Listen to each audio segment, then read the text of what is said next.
రాష్ట్ర ముఖ్యమంత్రి నారా చంద్రబాబు నాయుడు, ఉప ముఖ్యమంత్రి కొనిదెల పవన్ కళ్యాణ్ల దిశానిర్దేశంలో రాష్ట్ర మాల సామాజిక వర్గ ప్రజల ఆర్థిక స్వాతంత్ర్యం, సర్వతోముఖాభివృద్ధి దిశగా కూటమి ప్రభుత్వం అడుగులు వేస్తోందని Andhra Pradesh Mala welfare cooperative finance corporation chairman Pedapudi Vijay Kumar పేర్కొన్నారు.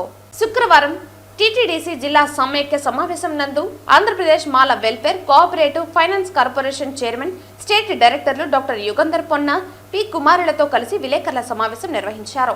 ఈ సందర్భంగా జిల్లాలో మాల సామాజిక వర్గానికి చెందిన అన్ని వర్గాల వారికి ఆర్థిక స్వాతంత్ర్యం కల్పించే దిశగా ప్రభుత్వం ముందడుగు వేస్తోందని, ఇందులో భాగంగా స్వయం ఉపాధి కల్పనకు రుణాలు మంజూరుకు కృషి చేస్తున్నామన్నారు. మాలా సామాజిక వర్గ ప్రజల అభివృద్ధికి సమీక్ష నిర్వహించి వారి అభివృద్ధికి విలువైన సూచనలు స్వీకరించామని, సూచనలు సలహాలను కూటమి ప్రభుత్వం దృష్టికి తీసుకువెళ్లి జిల్లాలోని మాల సామాజిక వర్గానికి చెందిన యువతకు స్వయం ఉపాధి రుణాలు అందించి మెరుగైన అవకాశాలతో ఆర్థిక స్వావలంబన చేకూర్చేలా మాల కార్పొరేషన్ తరపున చర్యలు చేపడతామన్నారు. 2024-25 ఆర్థిక సంవత్సరానికి గాను కార్యాచరణ ప్రణాళికలలో భాగంగా ఎస్సీ విద్యార్థులకు అధిక ప్రాధాన్యత ఇస్తూ వారి విద్యాభివృద్ధికి దోహదపడే పథకాలను రూపొందిస్తున్నామని, భవిష్యత్తులో మరిన్ని పథకాలను ప్రవేశపెట్టి అమలు చేస్తామన్నారు.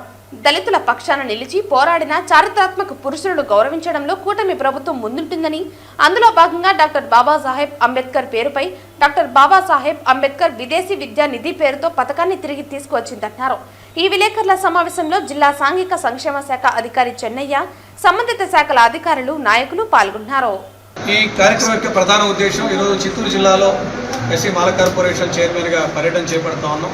ఎస్సీ కార్పొరేషన్ యొక్క కార్యకలాపాల మీద సమగ్రమైన ఒక సమీక్ష నిర్వహించడంతో పాటు, అలాగే ఇక్కడ ఉన్నటువంటి సామాజిక వర్గంలో ఉన్నటువంటి మాల సామాజిక వర్గంలో ఉన్న పెద్దల నుంచి, యువత నుంచి, వారు ప్రభుత్వం నుంచి ఏం ఆశిస్తూ ఉన్నారు, ఎలాంటి స్వయం ఉపాధి రుణాలు అందిస్తే ఈ ఎస్సీ మాల కమ్యూనిటీలో ఎక్కువగా స్వయం ఉపాధి పెంపొందించవచ్చు, ఆ విధంగా వాళ్ళని ఆర్థిక స్వతంత్రం చేయొచ్చు అనే ఉద్దేశంతో ఈరోజు పర్యటించి వారి ద్వారా కూడా ఒక విలువైనటువంటి సూచనలు కూడా తీసుకోవడం జరిగింది. పెద్దలందరూ కూడా దీంట్లో పార్టిసిపేట్ చేశారు, విలువైన సూచనలు అందించారు.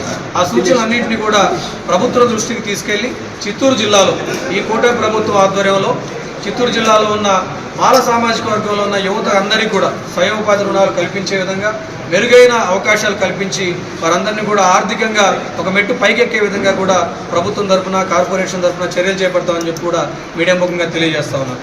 అలాగే ఈ ప్రభుత్వం వచ్చిన తర్వాత సాంఘిక సంక్షేమాన్ని ప్రధానంగా తీసుకొని ఈరోజు పనిచేస్తూ ఉంది. ఈరోజు జిల్లాలో ఉన్నటువంటి హాస్టళ్ల రిపేర్ కోసం దాదాపు 12 కోట్ల రూపాయలని ఈరోజు ఎస్సీ కార్పొరేషన్ తరఫున డిపార్ట్మెంట్ నుంచి కేటాయించడం జరిగింది. టెండర్లు పిలిచారు, వర్క్స్ కూడా జరుగుతూ ఉన్నాయి. రాబోయే రోజుల్లో అధికారులందరూ కూడా సమన్వయం చేసుకుంటూ ఈ రిపేర్స్ అన్ని కూడా ఫినిష్ చేసి ఇక్కడ ఉన్నటువంటి విద్యార్థులకి హాస్టల్స్ అన్నీ కూడా అమల్లోకి వచ్చే విధంగా, వారికి అందుబాటులో వచ్చే విధంగా కూడా చర్యలు తీసుకుంటామని చెప్పి కూడా అధికారులు తెలియజేస్తున్నా. తదనుగుణంగా వారికి కూడా తెలియజేస్తా ఉన్నాం. ఆ వర్క్స్ అన్నీ కూడా త్వరితగతిన పూర్తయి రానున్న అకాడమిక్ ఇయర్ నుంచి విద్యార్థులందరికీ కూడా అందుబాటులో ఉండే విధంగా చేయాల్సిందే కూడా వారికి తెలియజేశాం.